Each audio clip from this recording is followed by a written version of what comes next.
Coping with divorce when it's your fault. Divorce is bad enough all by itself, but then you add in that you're the reason everything fell apart. That can literally end lives. So today we're going to dig in on what's really going on and how you can cope quicker and easier.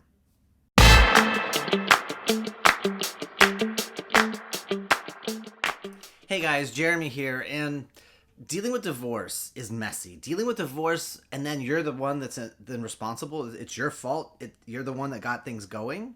That gets even uglier. And like I said in the intro, it literally can end lives. This is something I see literally every single week. I'm in a bunch of dad groups. I admin some dealing with mental health and dealing with addiction and recovery. And we have guys that message in who are on the edge of deciding, I can't do this anymore and I don't deserve to live. So we really got to really dig in on this and walk it back, because this is just a season. This is not the end of your life. This is not the end of everything. So you guys ready? Let's dig in. Okay, so first things first, we're going to break this down in a couple of key areas, and I'm going to have a special invitation for you at the end, so you want to make sure you stick around for that. But the first thing we got to get clear is we got to get our thinking in the right place. So if you're in that place of fault and blame and guilt and shame, we got to interrupt all that stuff, because the marriage fell apart for a reason. There's something that happened. Your needs weren't being met. Her needs weren't being met. There was withholding. There was manipulation. There was something drove the two of you to the situation to end your marriage. And in this circumstance, you're the one who drove that. You're the one who pushed that. You're the one that...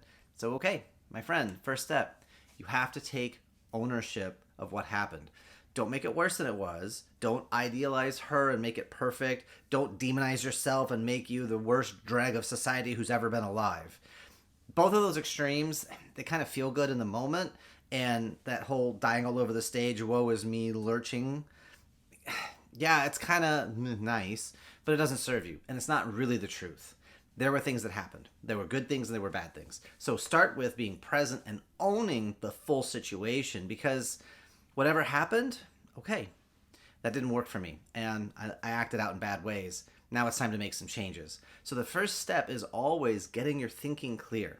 If it helps, write down what happened, the good, the bad, the ugly, how it fell apart. Write things down, because it starts to get you to be more objective and really be honest with yourself, and stop the kicking the dog when it's down, and stop the tearing yourself apart and making it worse. Just start to neutralize. So the thing I want you to think about as you're journaling, as you're writing things down, is how did this happen? Not why did this happen? How did this happen? So we want to get the mechanics of the process of what were the steps, what were the sequences, what was the timing, what will be a more powerful conversation for what and how, rather than getting into why. So that's our first step, is just to start taking down some of your thoughts and being more realistic with yourself. Now, the second thing you're going to want to unpack is what is going on in your emotional life. What are the feelings that you're having? And this is where it's helpful to get a thesaurus and actually read through some of the terms for the different emotions. Did you know there's almost like 3,000 words for emotions in the English language? And most of us only use like 10 to 20 at the most. So instead of saying I'm very upset, like, let's get into that. Are you quixotic and confused? Are you melancholy and morose? Like, come up with some really good words to describe what you're feeling, to really get clear on, this is how I have to own the situation. Also, what feelings were leading you to end your relationship and start your divorce? So what were the feelings that you were going through on a day-to-day basis? Because once you're aware of those feelings that were driving you in bad places, we can start to interrupt those patterns. We can find better emotions to feel about it.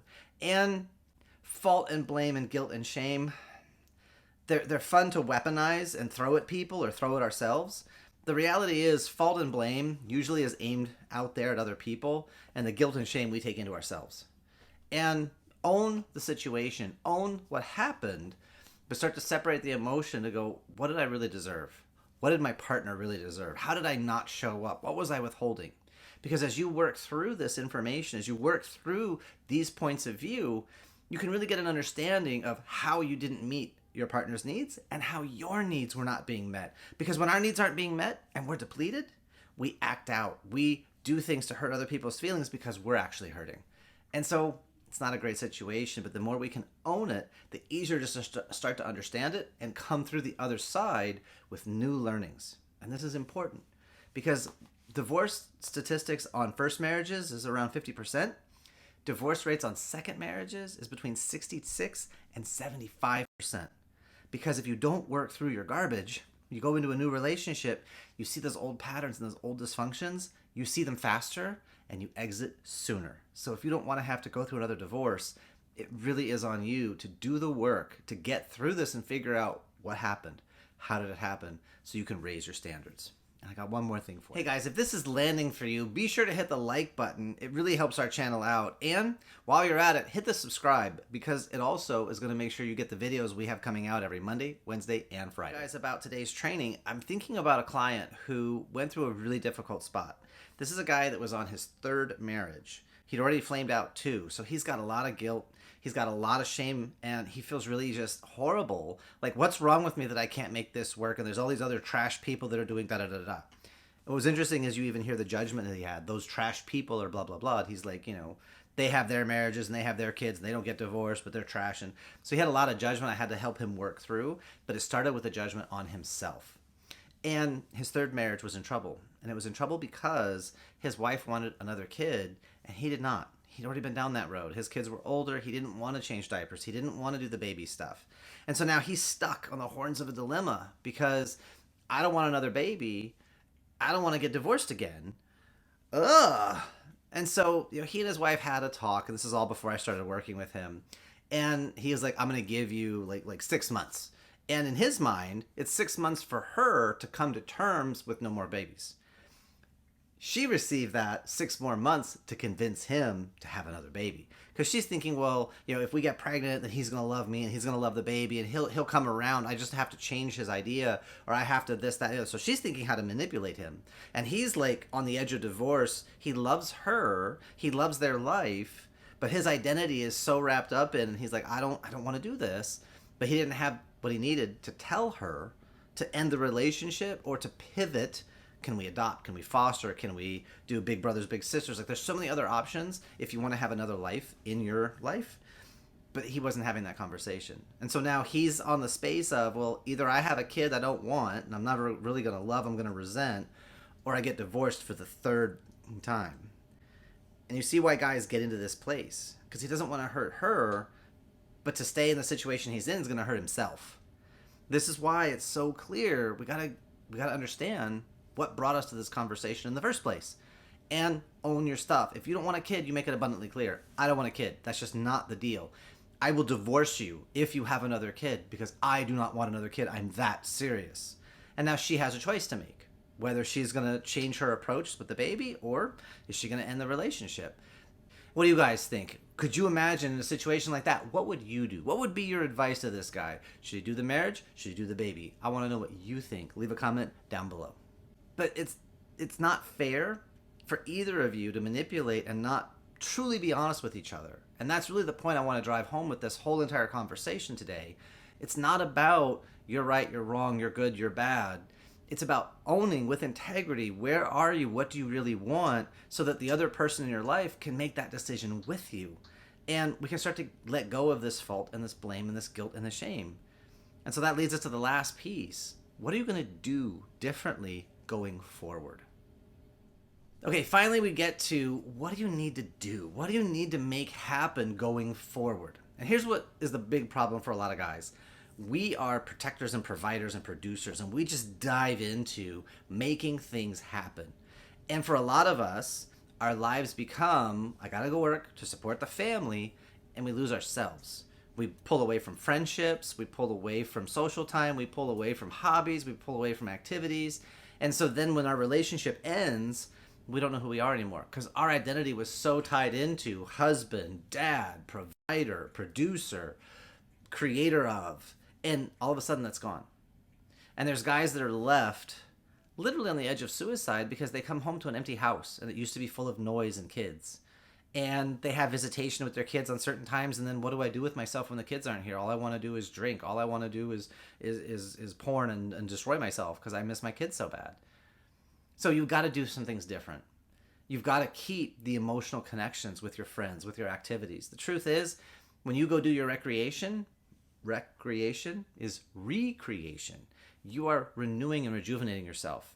right? My wife, Autumn, she understands there's certain things I just need to go do for myself because she gets back a healthier, happier Jeremy when I go do silly, goofy things. Like I'm martial arts for over 2.5 decades, and I like to go pound on things and hit things and have people try to hit me too. It's fun, and it encourages and it rejuvenates me in a way she never can because I'm not going to hit my wife. It's not the thing, right? So it's that idea as you move forward, you've got to do stuff for yourself to stay alive, to stay passionate, and to keep a piece of yourself that belongs only to you. Yes, give your heart to your wife, give your love to your kids, absolutely, and know where you stand. Know what supports you to be your absolute best. So we could write down a whole list, right? Stay connected with friends. Have a regular activity that you go and do or a hobby. Make sure that you understand your life is about more than just this small group of people. You have to schedule your time, set reminders, be a part of groups of other men doing activities together so that you have a life beyond your relationship or beyond your marriage. That way, as you go forward, you're able to be happier, healthier, more stable, and more solid just inside yourself. And most guys don't realize it, but to develop our masculine muscles, our masculine mindset, we need to be around other guys. Because masculine, we're built by competition, we're built by challenge. We grow stronger when we break through obstacles and resistance. If life is 100% easy, there's no meaning to it for us. We need to grow through challenge. So it's important to have that in your life, consciously, deliberately, on purpose, as a both and. Not take it or leave it. That's a really horrible place to put your wife or put your girlfriend in the future. Okay? Now, I do have one last piece of advice for you that's really, really important. Throughout all of this, as you're working to cope with how to get over your divorce when it's your fault, do not go alone. Get someone to help support you.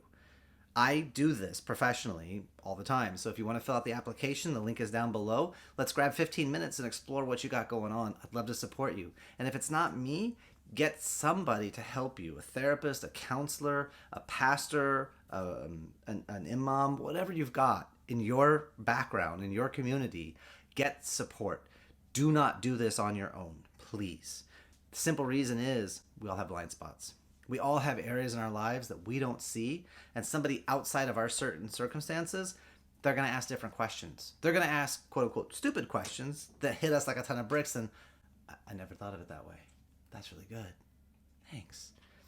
The right person can help you pivot and transform your life faster than you ever think possible. So I encourage you, grab 15 minutes with me. It's free. Application is right down below. And that's it. You gentlemen make it a fantastic day, and I will see you when I see you. Bye.